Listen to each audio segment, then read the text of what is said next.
Segundou por aqui, aleluia! E hoje é dia de quê? Do pão. Ah, que delícia! Hoje é dia do pão. Antes do pão, antes do cafezinho, antes de qualquer coisa, eu quero lhe convidar a degustar a inerrante palavra do Senhor, amém? Nessa série maravilhosa, nessa série tão linda que o Senhor nos dera nesse ano da santificação. E nós continuamos aqui conversando um pouquinho com você sobre santificação.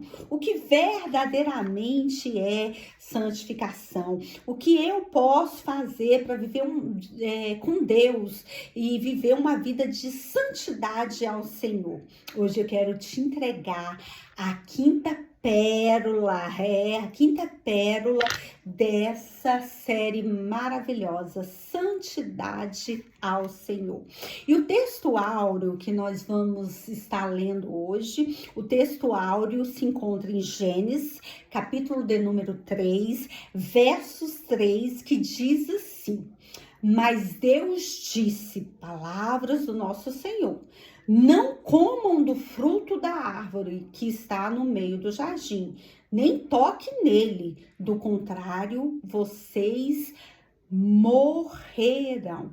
O Senhor foi aqui muito categórico. Ele explicou direitinho, ele desenhou para Adão e Eva. Ele pintou o quadro. Olha, o Senhor colocou Adão e Eva, como eu e você sabemos, no paraíso.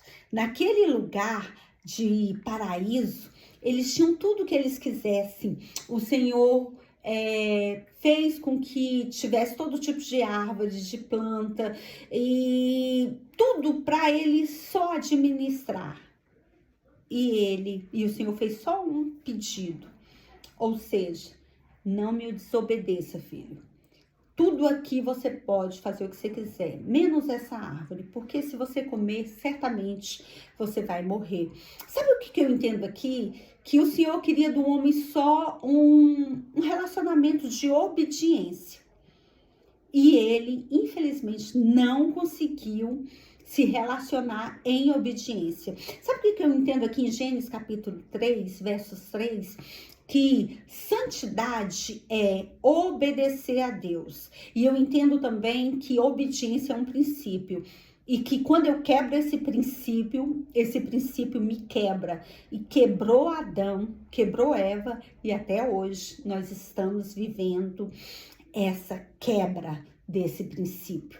Então, a terceira pérola que eu quero te entregar nesta manhã, o que eu preciso para viver uma vida de santidade. O que eu preciso? Viver uma vida de obediência, ou seja, eu preciso fazer valer o que o Senhor me pediu. Eu preciso não quebrar princípio.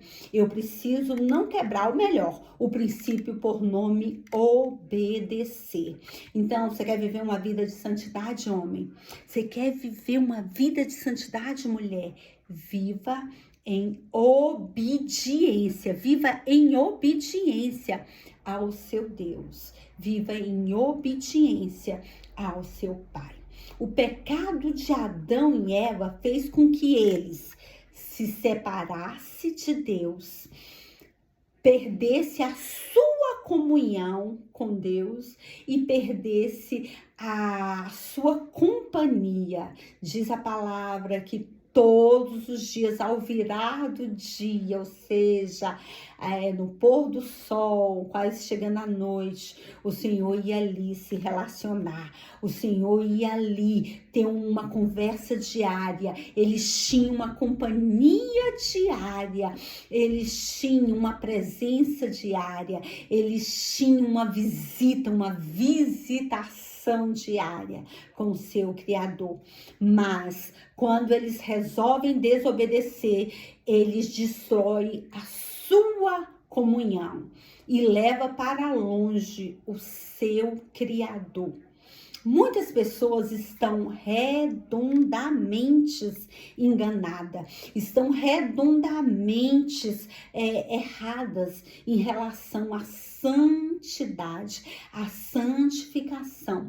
Nós vimos aqui nesse texto, e eu vou te mostrar em outro texto, que santificação tem a ver com obediência.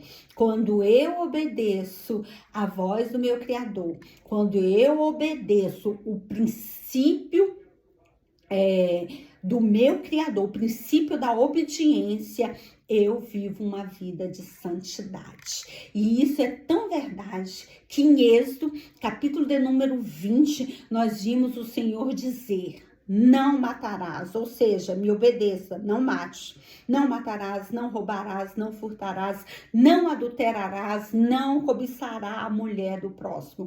O Senhor dizia para eles: não façam isso. E se eles não fizessem, eles teriam uma vida abençoada, uma vida próspera, uma vida de longevidade, de prosperidade nessa terra. E quando nós viemos para a nova aliança, Jesus pega esses 10 mandamentos e resume só em 2. Amar ao Senhor sobre todas as coisas e amar o seu próximo como a si mesmo. Quando eu amo o Senhor, quando eu obedeço essa ordenança de amá-lo sobre todas as coisas, sobre o meu filho, sobre o meu marido, sobre a minha casa, o meu carro, sobre tudo, quando eu obedeço isso e amo o Senhor, o que acontece? Eu vivo uma vida de obediência e de santidade. Então, o que eu preciso para viver uma vida de santidade? Obedecer o Senhor. E aí ele fala: ama a Deus sobre todas as coisas, e ame, é outra ordem, outra ordenança, e ame o seu próximo como a si mesmo.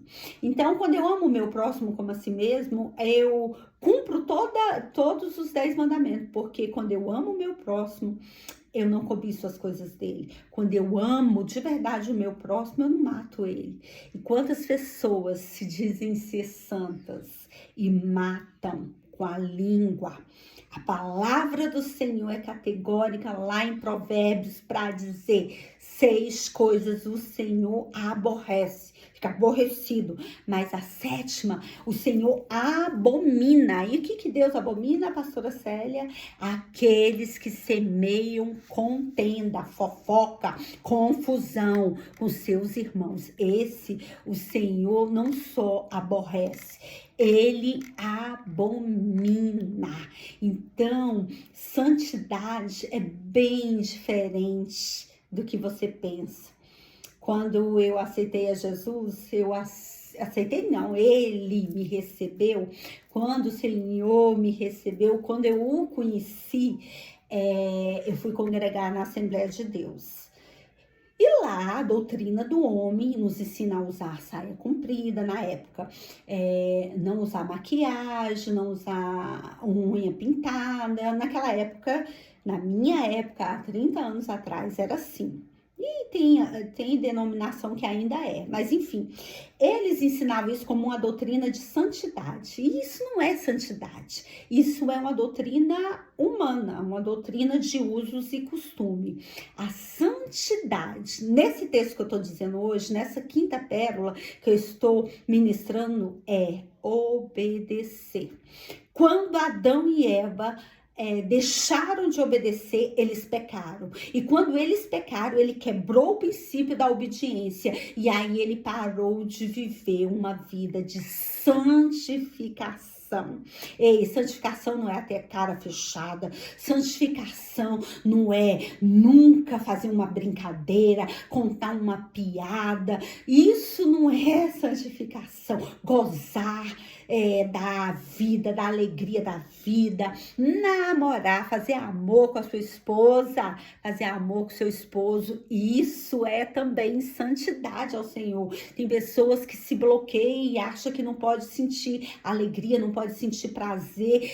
Pode sim. Olha o que o Senhor disse para Adão e Eva quando fez Eva para Adão, disse assim: crescei e multiplicai a terra. Ou seja, seja feliz com a sua mulher, faça amor com ela, dê filhos para ela. Então, nós aprendemos tanta coisa errada sobre santificação, que a pessoa santa, separada, não pode sorrir, não pode sair, não pode se divertir. Gente, Deus fez o céu, o mar, os rios, fez cada tipo de planta, cada flor linda e cheirosa, tudo isso para você sentir o cheiro, sentir alegria, sentir gozo, sentir prazer, se alegrar. Deus fez os hormônios da alegria, da felicidade, né? Alegria, felicidade para você. E isso não quer dizer que se você não aproveitar isso, você está sendo mais santo que o outro, não.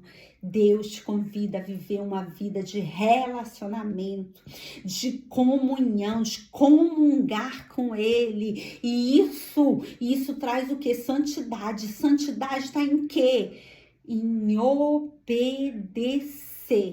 Quando nós obedecemos a Deus, a liderança que o Senhor constituiu aqui na terra para as nossas vidas, nós estamos em santidade. Olha só o tema desse ano, Josué 3:5, onde Josué diz para aquele povo: santificai-vos, porque o Senhor fará maravilha em nosso meio. Ele convidou o povo a se santificar. E ele diz: olha, se vocês se santificarem, o Senhor vai fazer maravilha na sua vida. E aquele povo fez o quê? Obedeceu. E o que aconteceu? Eles viram as maravilhas de Deus sendo propagada na vida deles. Então, quando eu obedeço uma liderança aqui na terra, eu também estou vivendo em santidade. Amém? Quando você, mulher casada, e se submete ao seu esposo, você está vivendo uma vida de santidade. Você que é solteira e vive na casa do seu pai, da sua mãe, quando você se submete ao seu pai e à sua mãe, você está vivendo uma vida de santidade. Quando você se submete ao seu patrão, você que trabalha fora, você está vivendo uma vida de santidade. Então, santidade é tão diferente do que muitas pessoas estão pregando aí fora. Ei, santidade é se separar, sim. Se separar não significa se anular. Se separar significa denunciar o pecado. Amém? Eu quero deixar aqui uma pérola maravilhosa que o Senhor me deu para a sua vida. E a pérola é: santidade deve ser algo urgente para o dia chamado hoje. Ei, o dia chamado hoje, segunda-feira, tem que ser uma urgência, você ser santo. E hoje Deus te convida a ser santo através da sua obediência a todas as autoridades e líderes que Deus constituiu na sua vida. Finalizo te perguntando: se Adão não tivesse quebrado aquele princípio, não tivesse desobedecido a Deus, até hoje nós estaríamos bem na fita e vivendo no paraíso chamado Éden. Nós perdemos o Éden por conta que nossos patriarcas preferiram desfrutar de um momento do que de uma vida inteira. Então, querido, busque santidade. Eu sempre gosto de te dizer o seguinte: ninguém chega a primeira vez assim, olha para uma mulher ou para um homem e já vai para a cama. Não. Sempre começa com um passo de cada vez, né? Uma palavra, um cortejo, uma mensagem, né? Um vídeo, e aí vai, até chegar, né, no fato. Então, querido, não brinque com o pecado e entenda o que é santidade. E a santidade que hoje nós estamos pontuando é a santidade da obediência. Porque quando eu obedeço, eu vivo o princípio. E aí eu não quebro esse princípio não me quebra. E aí eu vivo na caminhada com Deus. Pensa o seguinte, quando você peca a primeira vez, o que acontece? A consciência pesa, o Espírito Santo de Deus fala, você se sente mal e você se arrepende e deixa. Você continua caminhando em santidade. Mas quando a sua consciência começa a pesar e você continua, a sua consciência começa a achar que aquilo é normal. Aí você não recebe a punição de Deus. Aí você continua, porque a consciência já está cautelizando, não está tendo nada assim que te faça, que você tenha a consciência de que você está pecando, você tem, mas está cautelizada, você não está recebendo ali uma punição, e aí você vai indo passo a passo. Quando você vê, você está totalmente distante do Senhor, sem comunhão com Ele, por conta de uma desobediência, porque a palavra do Senhor diz: a alma que pecar certamente morrerá. E a primeira morte, a morte mais triste que eu acho para a vida de um cristão é a morte espiritual. Então, queridos, sede santos, mas não é com essa cara amarrada. Não é como diz a pregadora, a pastora Helena Tanuri, não é com o seu crentesco, oh glória, oh aleluia, o sangue de Jesus tem poder. Eu acho interessante a Helena falar isso, mas com a sua vida, com o seu abrir a boca, você não precisa nem dizer glória a Deus por isso, mas você pode glorificar a Deus com o seu testemunho, com as suas ações, com o seu jeito de lidar com determinadas situações. Amém? Quem sabe era tudo que você precisava nesta manhã. Que o Senhor te abençoe e te guarde, que o Senhor faça resplandecer a glória dele sobre ti, que o Senhor tenha misericórdia de ti, filho e filha, e te dê a tão sonhada paz, a paz que excede todo entendimento, e vamos viver santidade ao nosso Deus.